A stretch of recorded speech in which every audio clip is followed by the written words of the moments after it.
എല്ലാവർക്കും നമസ്കാരം. ഇന്ന് യു ടേൺ എടുക്കുന്നതിൽ ശ്രദ്ധിക്കേണ്ട കാര്യങ്ങളും നിയമപരമായ മറ്റ് പോയിൻറ്സും നമുക്ക് നോക്കാം.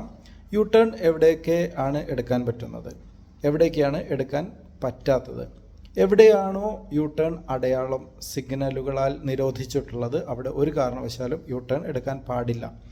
തുടർച്ചയായി ഗതാഗതമുള്ള തിരക്കുള്ള റോഡുകളിൽ യു ടേൺ അനുവദനീയം അല്ല. ഒരു മേജർ റോഡിലോ ഹൈവേയിലോ എക്സ്പ്രസ് ഹൈവേയിലോ പാടില്ല. തുടർച്ചയായി ഒറ്റവരയോ ഇരട്ടവരയോ ഉള്ള സ്ഥലങ്ങളിൽ പാടില്ല. വാഹനത്തിന് ചുറ്റുവട്ടത്ത് ഏതെങ്കിലും ബ്ലൈൻഡ് സ്പോട്ടുകൾ ഉണ്ടെങ്കിൽ ഡ്രൈവർ യു ടേൺ എടുക്കാൻ പാടില്ല.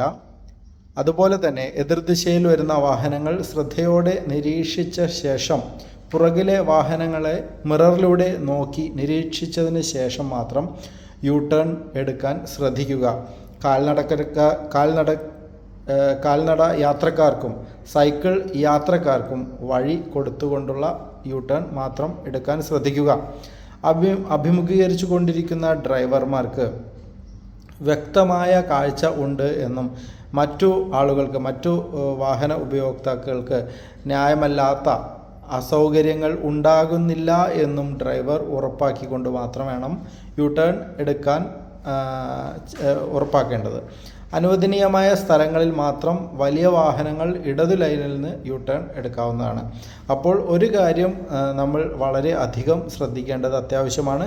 യു ടേൺ എടുക്കുമ്പോൾ യു ടേൺ അനുവദനീയമായ സ്ഥലങ്ങളിൽ മാത്രം എടുക്കുക. അതോടൊപ്പം തന്നെ മുകളിൽ പറഞ്ഞ കാര്യങ്ങൾ ശ്രദ്ധിക്കാൻ നിങ്ങൾ തയ്യാറാവുകയും വേണം.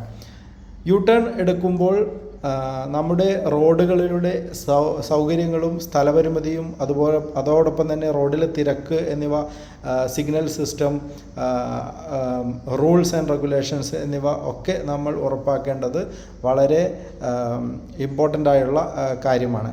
അതുകൊണ്ട് തന്നെ ഈ ഇൻഫർമേഷൻ നിങ്ങളുടെ അറിവിലേക്കായി ഞാൻ ഷെയർ ചെയ്യുന്നു. ഈ ഇൻഫർമേഷൻ നിങ്ങൾക്ക് ഉപകാരപ്പെട്ടെന്ന് കരുതുന്നു. നന്ദി, നമസ്കാരം.